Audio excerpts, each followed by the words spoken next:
Teddy Minahasa diduga jual narkoba, ganti barang bukti sabu-sabu 5 kg dengan tawas untuk dimusnahkan. Nama institusi Polri kembali tercoreng. Belum usai kasus pembunuhan Brigadir Nofriansyah Yosua Huta Barat yang melibatkan mantan Kadif Propam Ferdy Sambo. Kini giliran Kapolda Sumatera Barat Irjen Teddy Minahasa Putra yang harus berurusan dengan masalah hukum. Kasusnya tak main-main, yakni penyalahgunaan narkoba. Mantan ajudan Yusuf Kala ketika menjadi wakil presiden itu diduga menjual barang bukti narkoba yang merupakan barang bukti dari pengungkapan kasus peredaran narkoba. Jumlahnya pun tak sedikit, mencapai 5 kg. Barang bukti sabu yang mestinya dimusnahkan itu malah diganti dengan tawas. Kapolri Jenderal Listio Sigit Prabowo mengungkapkan kronologi keterlibatan Teddy dalam kasus penjualan narkoba ini dalam jumpa pers di Mabes Polri Jumat 14 Oktober 2022.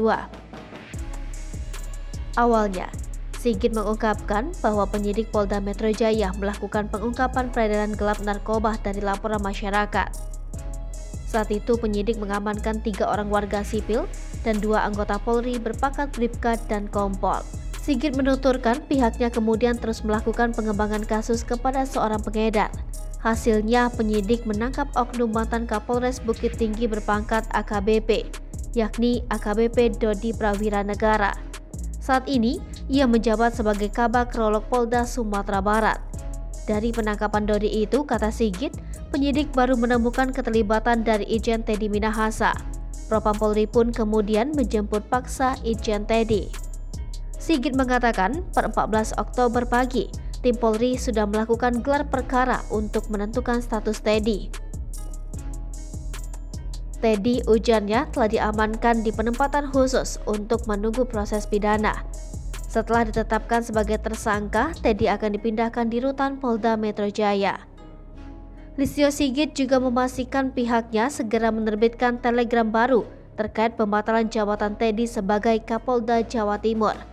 Teddy Minahasa sebelumnya ditetapkan sebagai Kapolda Jatim berdasarkan surat telegram Kapolri nomor ST-2134111-KEP-2022. Teddy Minahasa sebelumnya ditetapkan sebagai Kapolda Jatim berdasarkan surat telegram Kapolri nomor ST-21349-KEP-2022. Posisi Kapolda Jatim itu sebelumnya diduduki Irjen Niko Afinta.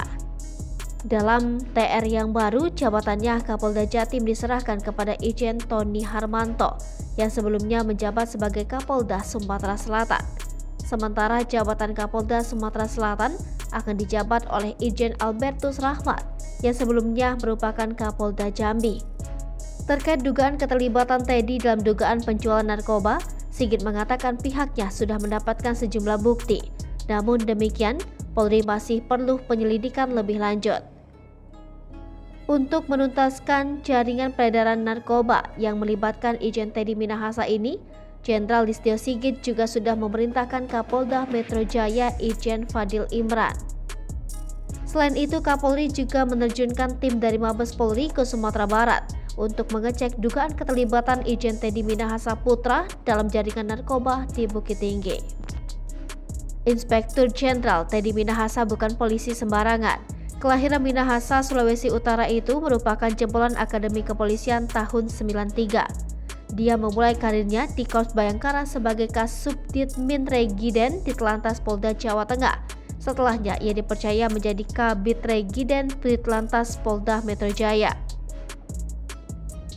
Teddy juga pernah menjadi Kapolresta Malang Kota sebelum kemudian dilantik menjadi Kasubbagjiansis Sops Bagjiansis Rojanstra Sops Polri, kemudian Kadin Cero Paminal di Propam Polri.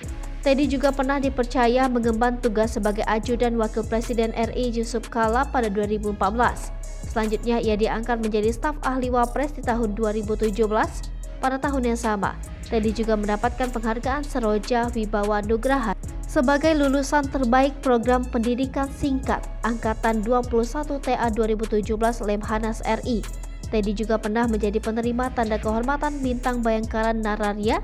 Tanda kehormatan itu diberikan Presiden Jokowi dalam peringatan ke-72 Hari Bayangkara tahun 2018. Teddy kemudian ditunjuk sebagai Kapolda Banten selama 3 bulan. Selanjutnya, ia dirotasi menjabat posisi Wakapolda Lampung sejak November 2018. Terakhir, sebelum menjadi Kapolda Sumatera Barat, Teddy dipercaya untuk menjabat sebagai staf ahli manajemen Kapolri. Selain karir yang terbilang moncer, Teddy juga tercatat sebagai polisi paling kaya saat ini. Merujuk pada data laporan harta dan kekayaan pejabat negara, Teddy menjadi polisi paling tajir dengan harta kekayaan senilai 29,97 miliar rupiah. Setelah Teddy adalah Kapolda Riau, Irjen Muhammad Iqbal yang sebelumnya menempati urutan teratas daftar polisi terkaya dengan harta 27 miliar rupiah. Hai pemirsa Sri Popo TV, jangan lupa komen, like, dan subscribe, serta tonton terus berita-berita terupdate lainnya ya.